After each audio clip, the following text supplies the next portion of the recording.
I was following the path that I was supposed to be following and doing what I was supposed to be doing. It just felt right. And we just thought everything was going perfect.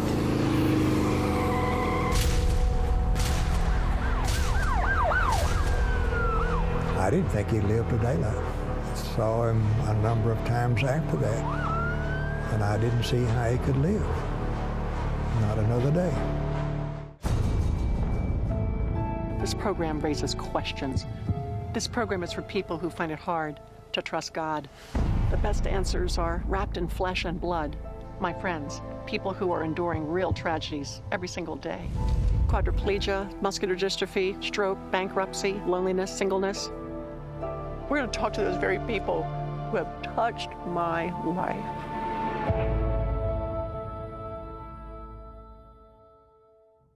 Hi, I'm Joni Eareckson Tada, and thanks for joining me as together we take an honest look into the hard questions about God's goodness in a world of suffering. You know, I meet some of the most amazing people. I look at the headaches and the hardships they face, and I wonder, how do they do it? I mean, how can they keep their faith in God? Because it's one thing to submit to His leading and live a Christian life when things are going the way we'd like them to, and even that's not always easy, right? But when suffering enters the equation, when our lives are changed, sometimes forever, in ways that bring hurt and heartache, well, then following God becomes a different matter, doesn't it? Well, in this episode, let's go to a small town in Texas to meet Ron and Beverly Huckabee, two special people who traveled a most challenging road.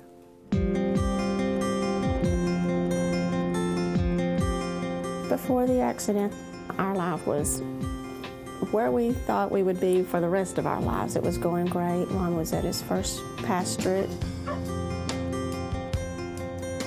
There were 10 people when I came in, but you could tell it was a church full of love. And it grew, it quickly grew. We were averaging 60 and 70 in about 3 years. And so it grew, and that love grew too. He was a very energetic preacher. He was involved in the community, became known as the do-all preacher, I guess you could say.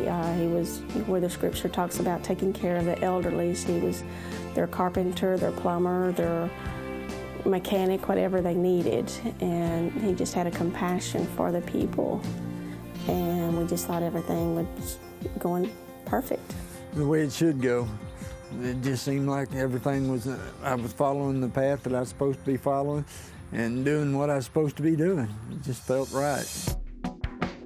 He had just started motorcycle riding with our friend again, and he used to ride when we were younger. And he was really having a good time, so he called and said that another guy was coming down and they wanted to go to Dallas. Did he want to go? And we headed out, and everything was going well. And I don't know exactly what happened. All I know is I lost control. The bike hit the rail and I went over the side of the bridge. As I was laying down there, I remember I was conscious. The police officer, off-duty police officer, come up. I guess he expected me to be dead, because when I spoke to him, he stepped back like he was in shock. He was surprised, as surprised, I guess, as I might have been if I'd seen where I'd fallen from. When I got the call from the fireman that he had been in an accident, I thought they were pulling a trick on me. But they said that he had an accident. He told me that he had a spinal cord injury. So we finally got to Dallas, and it was the longest night I ever had. I remember waking up with this hard shell on me, not able to sit up and not able to move, and thinking, boy, I've really messed up now. I was so shocked. I didn't know what to do. I didn't know what to think. I was trying to prepare myself, but nothing could have prepared me. And I don't remember exactly what I said to him, but I told him he was in trouble for messing up. And he just kind of grinned at me. I was always Daddy's little girl, and it was just not easy. The doctors finally took us in and told us about that it was a complete break in the spinal cord, so that at the C5 level, so that he would not walk again. The next few weeks would be the critical, whether or not he would even, live through it. I didn't think he'd live to daylight, to be honest with you. And then saw him a number of times after that, and I didn't see how he could live. Not another day. There's many days I walked away from the hospital thinking I wouldn't sing again. They told him it was basically up to him. It's normal to think that the diagnosis of a broken neck could be a death sentence, because everything, absolutely everything looks dark. But Ron did live, and the Huckabees slowly began to see blessings, some positives for which they could be grateful.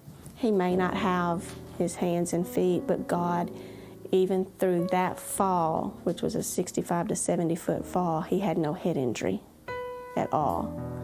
So I knew God, the part that God needed him to use was still intact. So I hung on to that God would still be using him, or he would have gone home.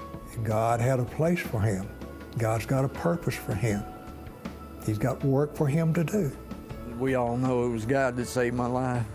Because you don't fall 65, 70 feet straight down and live to tell about it usually. I just knew that God had taken care of me and didn't take it for granted. God had taken care of him? Does that strike you as odd? Well, maybe, but God did more than just cushion Ron from a worse tragedy in that fall. Because something happened earlier on in Ron's teenage years to prepare him for what lie ahead. I had cancer when I was 17. Started out as testicular carcinoma. Had the lower lobe of the left lung removed because of the tumor in it. 17 years old, you think you're immortal. I still couldn't believe that I had cancer, that I was about to die. So I was unsaved. I was in the hospital, and it just seemed like the whole room, no matter how bright you get it, it just seemed dark. And then one day I got a letter from Judy Langford, that was the teacher's name, and she said that she was praying for me, and that the whole church was praying for me. And I decided then I wanted to stick around and find out what this was all about. So I began to fight the cancer. I visited the church and got to be a part of their youth group, and eventually gave my life to Christ. Whole church about celebrated because they'd been praying for me for a long time, not just for my cancer, but for salvation. That smile on Ron's face doesn't happen by itself, because there were people, actually one special person, who was helping Ron from the earliest days when he really needed a friend. With Beverly, she just followed me through it all.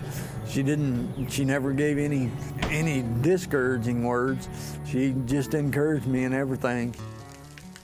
When my cancer came back, it came back while we were dating. And I remember going into it a totally different. That's when they found it in the left lung. And I remember I was saved, I was engaged to be married, so I wasn't worried about the cancer at all. I said, well, whatever God has in store, that's what God has in store. It was a win-win situation. If I die, I go to heaven. If I don't, I've got heaven here on earth with the woman I love. We got married July 31st, 1981 at Lakeside. We started wanting a child, but through his cancer history, the doctor said that would probably never happen. God started dealing with Ron then to surrender to the ministry and preach. December 6, 1986, Ron surrendered to the ministry. 9 months later, September 7th, 1987, Elizabeth was born. She was just our little miracle from the very beginning. Even from the name, Elizabeth Deanne means God's promise of love. And we didn't know that until after we'd already named her. But she is God's promise of love towards us. When Ron came, we had about 8 members, all we had here at the church that night. We heard him preach, and when he went out and we voted, it was a unanimous vote So he accepted the church and was our pastor from then on till he had his accident. He was a fantastic pastor for us. Our church grew there during his time of service. He wasn't just a pastor. I mean, he stayed involved with everything. Youth went on a trip, he was with them. Adults went on a trip, he was with them. And I think that's what made him such a special pastor. He wasn't just for one group, he was for the entire church. He shepherded the whole church.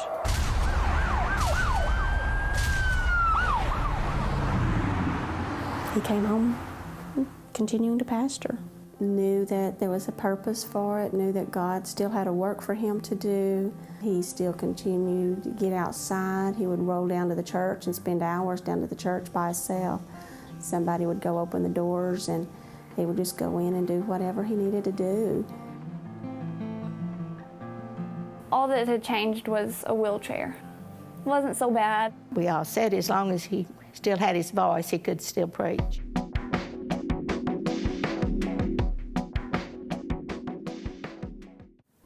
I get a lump in my throat when I hear Ron's daughter say, it wasn't so bad, and that everything will be okay as long as Ron can preach. Maybe that's okay if things stay on an even keel, but it's another story when more problems begin to pile on. Later that summer, he had a problem and ended up back in Baylor for about 9 days. And while we were there, we had a very dear friend pass away, and that really hit him very hard. And we weren't home from there very long before he ended up back in hospital in Athens. And while he was there, he had developed pneumonia, which diminished his lung capacity. And so he couldn't speak for very long without running completely out of air, not being able to breathe very well. And that's when he started having a change in his attitude also. Well, he wasn't the jovial Ron. He wasn't the, I've got this to do, Ron. I can do this, Ron. He started becoming, I can't do, Ron. He felt like he couldn't do anything. He felt like he was useless, a burden, and depression had started to set in then. We thought he was going to improve and walk and, be back to normal. Then when the reality of it set in that he was not going to be normal, he was not going to walk, then that depression, that spiral downward set in. I never realized how deep depression could get. Ron got to the point where he would go a week, 2 weeks at a time and never even get out of bed. He just got to more physically to where he just didn't feel like doing anything, and so wouldn't speak, wouldn't talk. The depression was just, it changed him completely. He was such a different person, and he never talked, always laid in the bedroom by himself, never wanted to be around anybody. And it was really especially hard for me because it was always me and Dad, we always did everything. I think the trips to the hospital and not being able to do things they used to do, the changes all just came flooding in, I guess you might say. And all of a sudden I realized I couldn't do it anymore, couldn't preach full time anymore, and it was devastating. Felt like everything I'd ever worked for, ever hoped for was fading away, because it was what I lived for, just to preach the gospel and share with others. And it just felt like everything was slipping away. It can kill. Depression can kill if you do not do something about it. It can hit anybody, even the strongest of people you think they are. It can come in, creep in and hit anybody. I'd have never thought it would have hit so hard. It just takes all your drive. You don't have any drive, any energy or anything. You don't have no want to do of anything. It takes away all your hope, all your dreams.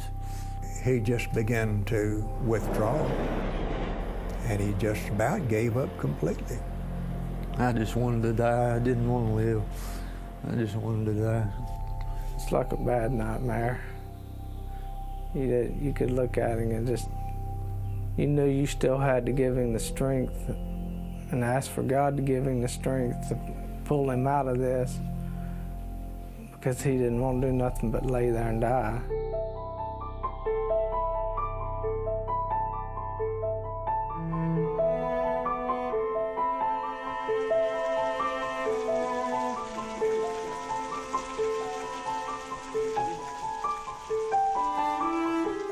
things work to good for those who love God. And I just tried to keep repeating that over and over and believing it. Depression, that dark and deep, is so numbing. And sometimes you need to be jolted by something that's jarring enough to shake you back into reality, to wake you up. Well, God must have known that, because you will never believe what happened next. A friend of mine had given us a tape with Johnny Erickson Tata and wanted me to watch it. She was being interviewed by Larry King Live. So I watched the tape, and I was impressed because she was in about the same shape as I'm in. And I emailed her after that. I got on the internet and found out some information, and I emailed her. Couldn't tell you a thing I wrote in that email. I'll tell you what Bev emailed me. I have it right here. She says, "Dear Johnny, I am at a loss. My husband Ron will not get out of bed. He doesn't talk. And if he answers a question, he only says, 'I don't know.' He doesn't want to live anymore, and he doesn't care about our family. We seem to be falling through the cracks. We need help." Well, help was on the way. That evening, after I emailed, her assistant called and said that Johnny would be calling Ron tomorrow if that was okay. She got Ron on the telephone and decided that because he was a pastor, she would start off with some scripture. And so she quoted scripture with him and discussed it with him. And on the other end of the phone, there was nothing, just silence. And so she decided, well, maybe what I'll do is sing to Ron. Maybe that would warm him up. She sang this beautiful hymn to him over the phone and got a little grunt, nothing more. And so she thought, well, Ron, let's pray. And she prayed with him. And at the end of it, nothing happened. Just dead silence. And so she was thinking, what can I do for Ron? And suddenly a picture passed through her mind. And of all things, it was a scene from The Shawshank Redemption. It's that famous scene where Old Red, who has been in prison for decades, is talking to the new guy who has been given life. And he says, "Andy, hope is a good thing. In fact, it may be the best of things. And in these circumstances, you've got to wake up in the morning and either decide to get busy living or get busy dying." "Ron," she said, "there's 10,000 quadriplegics that tomorrow morning are going to have to make that decision. You got to either get busy living or get busy dying." And she just kind of put it blunt. And I decided then I wanted to get busy living. As she was talking to him, I could see a light sparkling in his eye again. And slowly but surely, he started to come around. She invited him to the camp, and I asked, and he hadn't been willing to do anything. I asked him if he wanted to go, and he said, "Yeah, I do. Let's try it." And I am so glad Ron decided to come to camp. That is our Johnny and Friends family retreat. I remember telling him there, "Ron, there are 10,000 other quadriplegics like you and me who've got to decide every day whether or not to get up out of bed. I'm just glad that now you want to get busy living." And I tell you, when he came to family retreat, you should have seen him. There he was, fishing at the lake, dancing in that wheelchair of his, hugging me, hugging everybody. I think the best part was just watching him be with other disabled people who are busy really living. You could see the hope of Jesus overflowing through his smile at our Johnny and Friends family retreat. It was awesome. What a change. That's what family retreats are. They're about people who say that life is over, and they come there and they see, whoa, they see a horizon. They don't see the edge of the cliff, and they say, no, life's not over. Matter of fact, it might have only just begun. I have opportunity to reach others now that I never reached before through the chair, through the testimony of what happened and how God lifted me up and is using me now. So he gave me a greater testimony. I believe Johnny was the answered prayer that Ron needed. Of course, things are different. But Ron has got a spirit about him that he wants to overcome. He wants to get through. And I see dedication that I don't see in a lot of people that don't have any difficulties. Just like Johnny said, get busy living or get busy dying.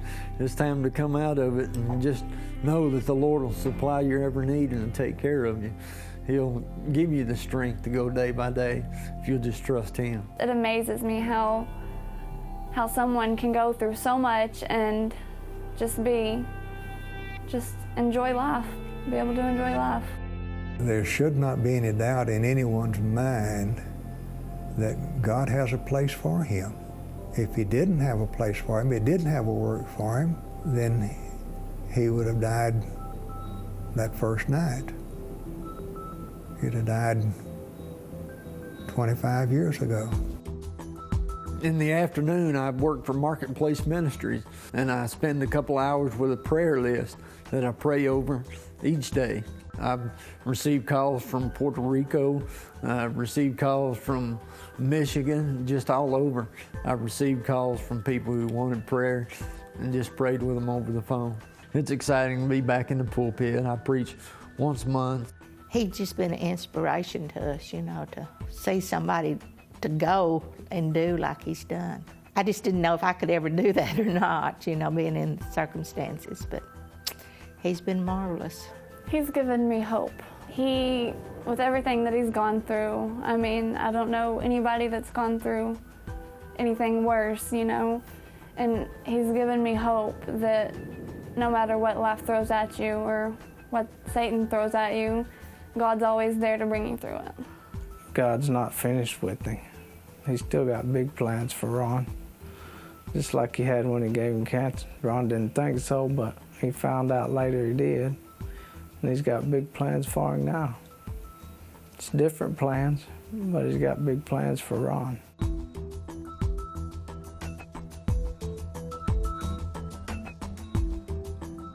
Even though this was a tragedy and a change in our lives, I know great things are going to come of it. And Jeremiah 29:11 is one of the first scriptures we learned from our first visit to camp. And then it says, I know the plans I have for you, plans to prosper and to use you. And I know that God has got plans to use Ron. He's a sovereign God. He's in control no matter what the circumstances, no matter what the situation. He's in control of everything that happens. And He has a plan and a purpose for me, for everyone that'll trust Him and follow Him. There you have it. Quite a story. But I want to take a minute to talk about the verse Bev Huckabee just mentioned, Jeremiah 29:11. For I know the plans I have for you, declares the Lord, plans to prosper you and not to harm you, plans to give you hope and a future. Isn't it odd that Beverly should choose that verse?